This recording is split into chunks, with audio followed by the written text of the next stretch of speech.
কারণ এই মনিটরিং সেলের চেয়ারম্যান হচ্ছে সিএস, এবং সিএস এর নেতৃত্বে অফিসারদের দিয়ে একটা কমিটি করা হয়েছে। জেলায় জেলাও একটা মনিটরিং কমিটি করতে হবে যাতে কোনো অসুবিধে না হয়।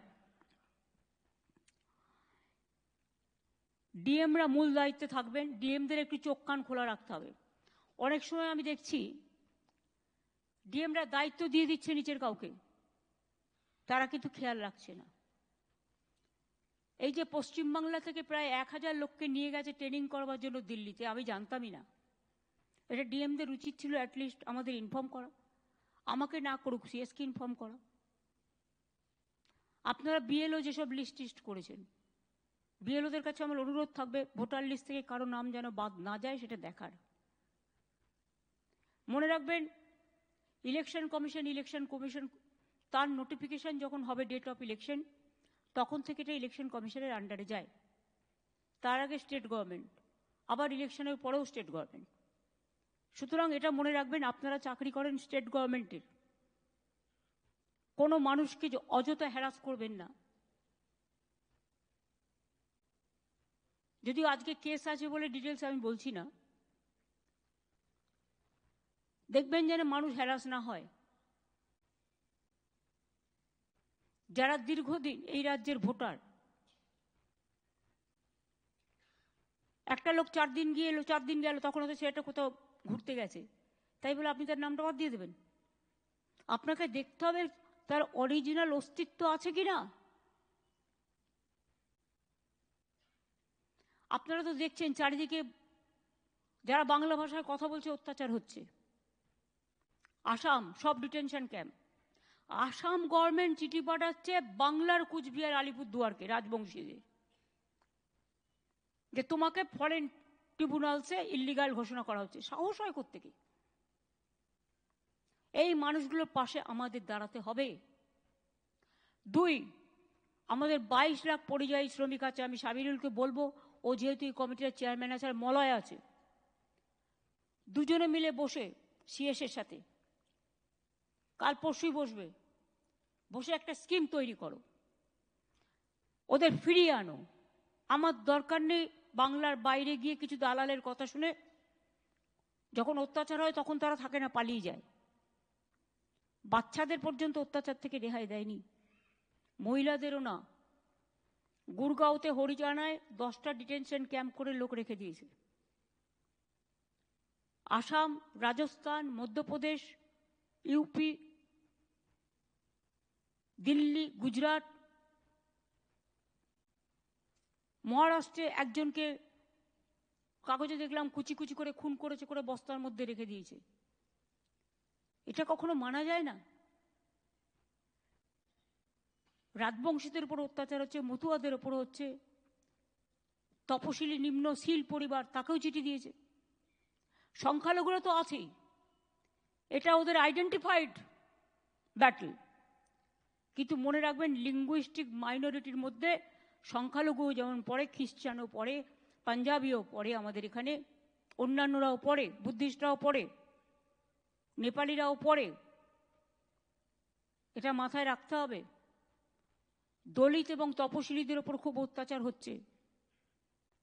এই মানুষগুলোর পাশে আমাদের দাঁড়াতে হবে। একটা স্কিম তৈরি করা হোক, যেটা হচ্ছে যারা আসতে চায় তাদের ফিরিয়ে আনার ব্যবস্থা আমরা করব। আমরা কারো কাছে ভিক্ষে চাইব না। 2 হচ্ছে তারা ফিরে এলে তাদের নিশ্চয়ই এখানে থাকার জায়গা আছে, না থাকলে আমরা ক্যাম্প করে দেব। তাদের রেশন কার্ড যাতে রেশনটা পায়, স্বাস্থ্যসাথী কার্ড ইমিডিয়েট ক্যাম্প করে দেবে। আর হচ্ছে তাদের আমরা কর্মশ্রী যে জব কার্ড হোল্ডার আছে, ইমিডিয়েট জব কার্ড হোল্ডারে সব কটাকে ঢোকাবো যাতে তারা কাজ পায়। আগের বার কর্মশ্রী যেটা আমাদের 100 দিনের কাজ বন্ধ করে দিয়েছে সেন্ট্রাল গভর্নমেন্ট, ওরা বাংলার আবাস বন্ধ করে দিয়েছে, গ্রামীণ রাস্তা বন্ধ করে দিয়েছে, এখন জল মিশনের টাকাও বন্ধ করে দিয়েছে। সুতরাং মাথায় রাখতে হবে সবটাই কিন্তু আমরা রাজ্য সরকার থেকে করছি। বড় কাজ আমরা অনেক করেছি, অনেক প্রসেসেও আছে। বড় কাজের জন্য না এগিয়ে ছোট ছোট কাজগুলো করুন। পঞ্চায়েত সমিতিতে যারা আছেন, আগে কিচ্ছু পেতেন না আপনারা, আমরা ফাইট করে ফাইন্যান্স কমিশন থেকে 15% আপনাদের দেওয়া হয়েছে, জেলা পরিষদও 15% পাচ্ছেন।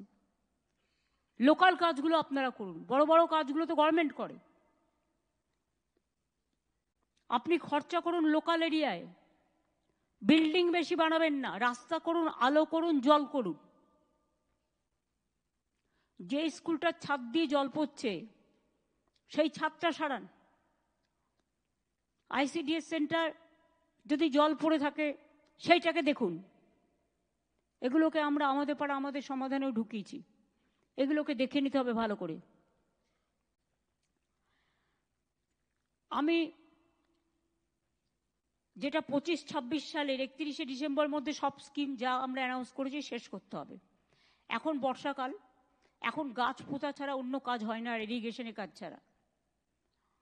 অন্যান্য কাজ যত বাকি আছে, যেগুলো আমাদের হাতে আছে, টেন্ডার করে রেডি করতে হবে, যাতে বর্ষা চলে গেলেই কাজগুলো পটাপট হয়ে যায়। টাইম নষ্ট করব না, বর্ষার মধ্যেই যেন টেন্ডার শেষ করে। সমন্বয় পোর্টালের মাধ্যমে আমি কিন্তু 14 বছরে যে প্রকল্পগুলো শিলান্যাস করেছি আমার কিন্তু নজরে আছে। বীরভূম জেলার জন্য ঘোষিত 1350টি প্রকল্পের মধ্যে 1227টি প্রকল্পের কাজ শেষ হয়েছে 91%। 123টি প্রকল্পের কাজ শেষ হয়নি সময়ে, যেটা 3 বছরে বেশি দেরি হয়েছে। 92টি প্রকল্পে 1 বছরে বেশি দেরি হয়েছে এবং 123টি প্রকল্পের কাজ শেষ করা যায়নি। তার মধ্যে 46টি এডুকেশন ডিপার্টমেন্টের। এডুকেশন ডিপার্টমেন্টকে বলো to be more active and to be proactive, কাজগুলো ইমিডিয়েট করতে। আমি একটা কথা আপনাদের বলবো, কর্মশ্রী প্রকল্পে যেটা 100 দিনের কাজ বন্ধ করে দেওয়ার পরে 50 দিনের কাজ দেওয়ার জন্য আমরা কর্মসূচি চালু করেছি জব কার্ড হোল্ডারদের। গত বছর আমরা 77 লক্ষ জব কার্ড হোল্ডারদের কাজ দিয়েছি এবং প্রায় আমরা টাকা খরচ যেটা করেছি সেটা হচ্ছে আমরা মোট কত টাকা খরচা করেছি, আমরা 8,334 কোটি টাকা 24-25-এ, 25-26-এ এখনো পর্যন্ত 728 কোটি 62 লক্ষ টাকা ম্যান্ডেট ক্রিয়েট হয়েছে। এখনো পর্যন্ত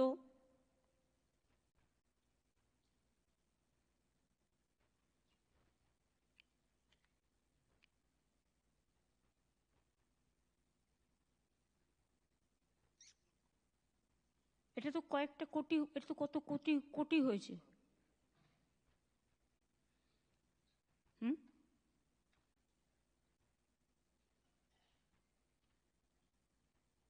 75 কোটি না 80 কোটি ম্যান্ডেট তৈরি হয়েছে। হ্যাঁ, 75 কোটি ম্যান্ডেট তৈরি হয়েছে। আর আমি বীরভূম জেলাকে যেটা বলবো, এখনো পর্যন্ত এই বছরে 34 দিনের কাজ হয়েছে অন্য জেলায়, কিন্তু আপনাদের জেলায় 32 দিনের হয়েছে। আপনার জেলায় পরিযায়ী শ্রমিকের সংখ্যা বেশি। আগের বার কিন্তু আমরা 58 দিন পর্যন্ত কাজ করেছি, 50 দিন বললেও। 100 দিনের কাজও যখন হতো তখন অনেক জায়গায়, আমি যখন প্রথম ক্ষমতায় এসেছি আমি দেখেছি 25-26 দিনের কাজ হতো না। তারপরে আমরা পার্শ্ব করে করে মিটিংয়ে বলে বলে বলে বলে কাজটা বাড়িয়েছিলাম, সেখানেও 48-50% হতো। কিন্তু গতবার আমরা কর্মশ্রী প্রজেক্টে 58 দিনের কাজ করেছি। এবার যদি 58 দিনের জায়গায় 65 হয়, 70 হয়, আমার কোনো আপত্তি নেই। আপনারা জব কার্ড হোল্ডারদের কাজ দিন এবং কাজে লাগান। গতবারে 58 করেছি, এবারে তাহলে তোমার 65 করা উচিত।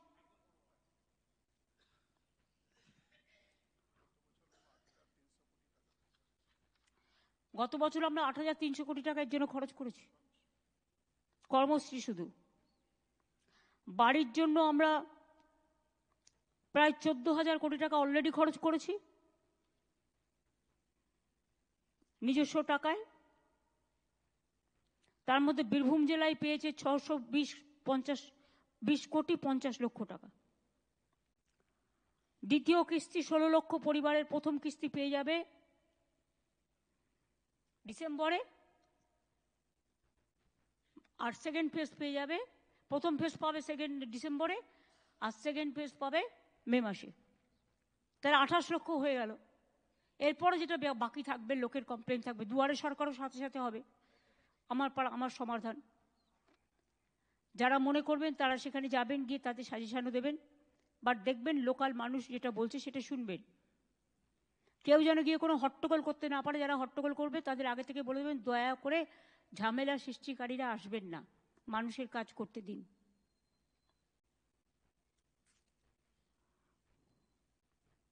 রাস্তাও অনেক হয়েছে, আমি আর নতুন করে বলছি না, আরো কিছু নতুন রাস্তা দেব। জল স্বপ্ন প্রকল্পে আমরাই প্রায় 90% টাকা খরচ করি। কি করে?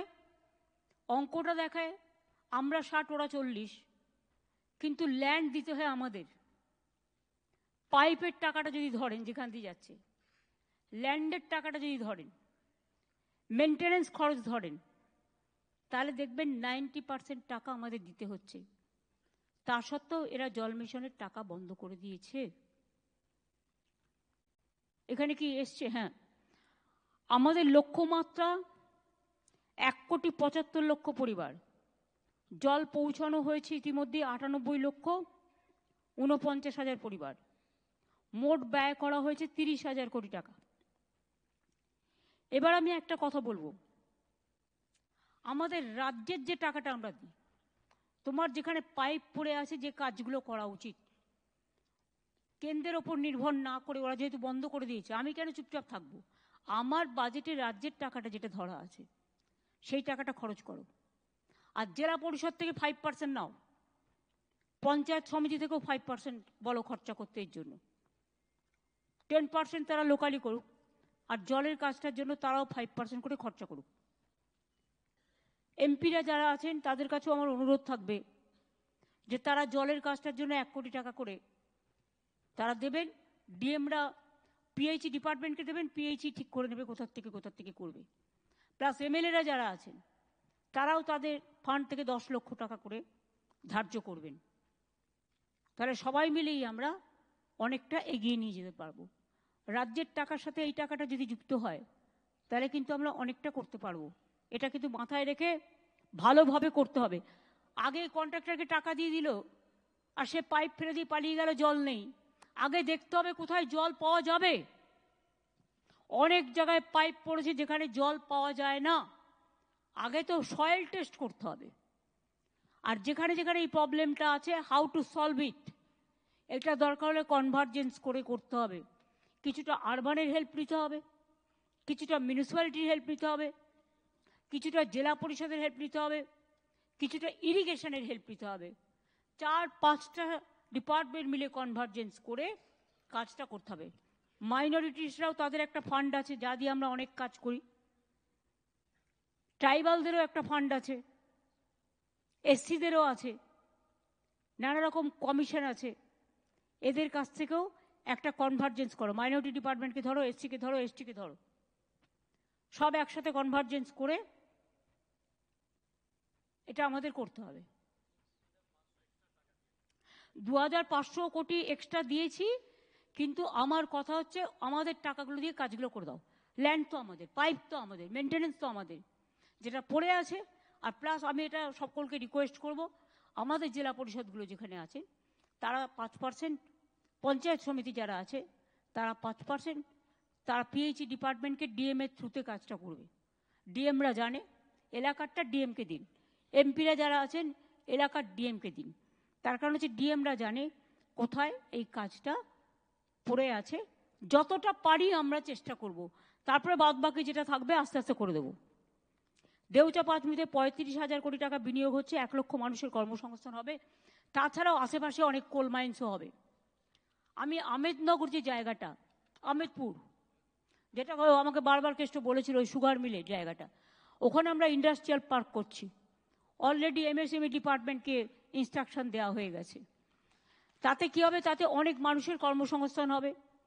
প্লাস দেউচা পাঁচমি তো আপনাদের একটা পুরো, কি আর বলবো, এটা একদম আপনাদের রত্ন এবং সারা পৃথিবীর দ্বিতীয় বৃহত্তম, এবং গ্লোবাল টেন্ডারও ডাকা হয়েছে, তার প্রসেস চলছে। এছাড়াও যেটা বাসাল্ট পাথর মাইনিং এর কাজও শুরু হয়েছে গভর্নমেন্টের যে জায়গা আছে তাতে। আমি দেউচা পাতমির সকল আদিবাসী ভাই বোনেদের